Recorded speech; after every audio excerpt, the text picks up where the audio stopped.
televizioni u përshëndesit të një edicionin informativ të lajmeve. Vajat termale të Bënjës, 14 kilometra larg nga qyteti i Përmetit, po kthehen në një destinacion turistik mjaft të largishëm, tashmë ka nisur dhe puna për transformimin e tyre, pas një sër probleme sikurse ishte infrastruktura rrugore.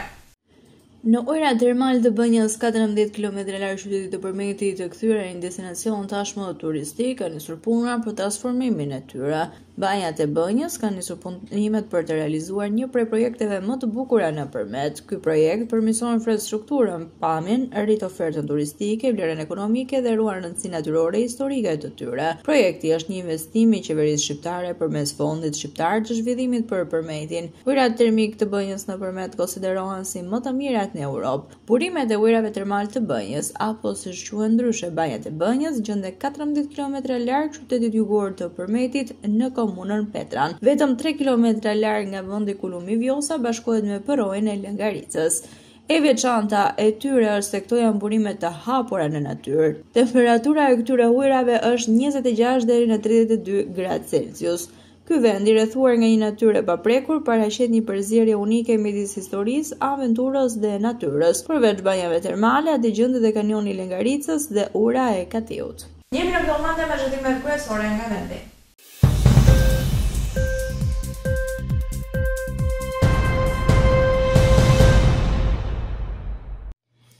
Në 3 muajin e parë të vitit 2025, numri mjeteve rrugore në qarkullim në territorin e Shqipërisë arriti në 976.916, duke shënuar një rritje prej gati 10.1%, kryesuar me të njëjtën periudhë të një viti më parë. Autoveturat përbën pjesën më të madhe të flotës me 80%, përzier me transport me 6% dhe motorët me 5.8%. Tirana vjen të jetë qarku me përqendrimin më të lartë të mjeteve, duke përfshirë 34.7% të totalit në qarkullim, ndërsa Durrësi renditet i dyti me 13.5%.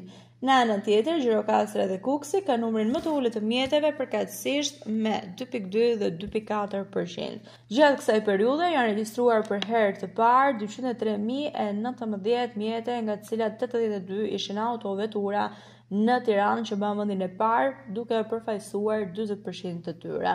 Për sa i përket markave të mjeteve të regjistruara rishtazi, më kryesoret janë Volkswagen me 20% të totalit, ndjekur nga Mercedes-Benz me 19%.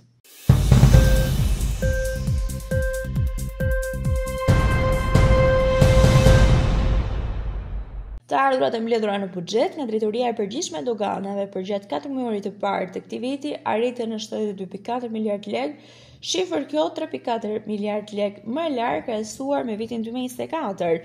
Sipas të dhënave të publikuara nga Drejtoria e Përgjithshme e Doganave, mirë administrimi dhe digitalizimi i shërbimeve doganore të kombinuara me rritjen e konsumit të mallrave të aksizës janë faktorët kryesorë që kanë sjellë të rritje.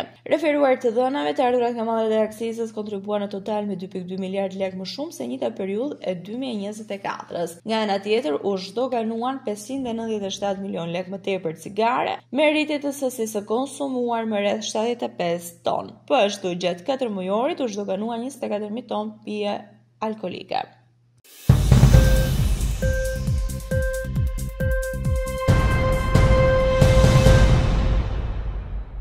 Shqipëria është konkurruese me rajonin për prodhimin e hershëm bujqësor, por nga ana tjetër renditetet e fundit për sa i përket zhvillimit të agroindustrisë, një sektor që shumë fishon vlerën e produkteve bujqësore. Një analizë krahasuese e Këshillit të Bashkëpunimit Rajonal e publikuar kohët e fundit tregoi se kapaciteti i prodhimit të agroindustrisë për banor në Shqipëri është $76 për frymë në vitin 2022, me një diferencë të madhe me secila nga 5 vendet e tjera të Ballkanit perëndimor. Kosova dhe Serbia udhëheqin rajonin për zhvillimin e fortë të agroindustrisë. Këto dy vende gjenerojnë mbi 70% më shumë vlerë për banor se sa mesatari i rajonit dhe kanë zhvilluar baza të qëndrueshme të përpunimit të ushqimeve. Në Kosovë, prodhimi agro-ushqimor për frymë ishte $387 në vitin 2022, niveli më i lartë në rajon. Në Serbi ishte $278 për frymë, ndjekur nga Maqedonia e Veriut me $177 për frymë, Bosnia dhe Malizi dhe Shqipëria me vetëm $76.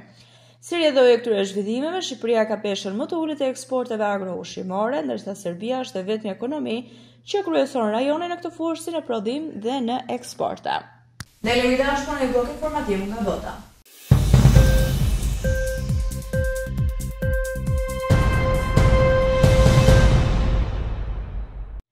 Volodymyr Zelensky është në Ankara dhe ka falenderuar presidentin e Turqisë për bisedimet e tyre. Sipas medjave të huaja, ka thënë se Recep Tayyip Erdogan e njohu Krimen si territor Ukrainës, diçka që Zelensky e përshkruan si një sinjal të rëndësishëm dhe një shenjë të mbështetjes politike. Krimea është vendimtare për Ukrainën dhe Rusinë dhe është në qendër të bisedimeve për të dhënë fund luftës. Gadishulli, i cili u aneksua legalisht nga Rusia në vitin 2014, ka qenë prej kohësh i lakmuar nga Moska, e cila dëshiron që Ukraina të dorëzojë zyrtarisht territorin si pjesë e një marrëveshjeje paqeje.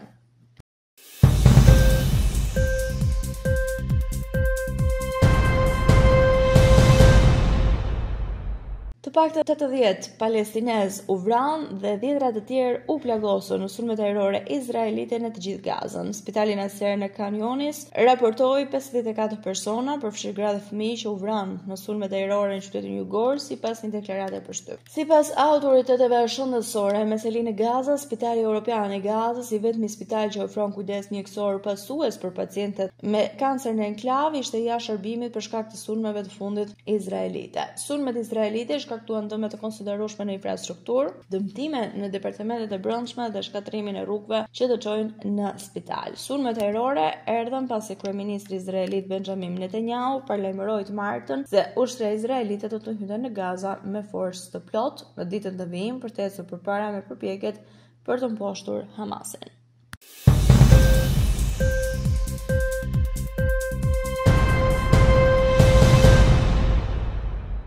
Ishte gjithçka e përgatitur për të edicionin informativ lajmesh. Unë ju falenderoj për vëmendjen tuaj. Bashkë mirëpafshim.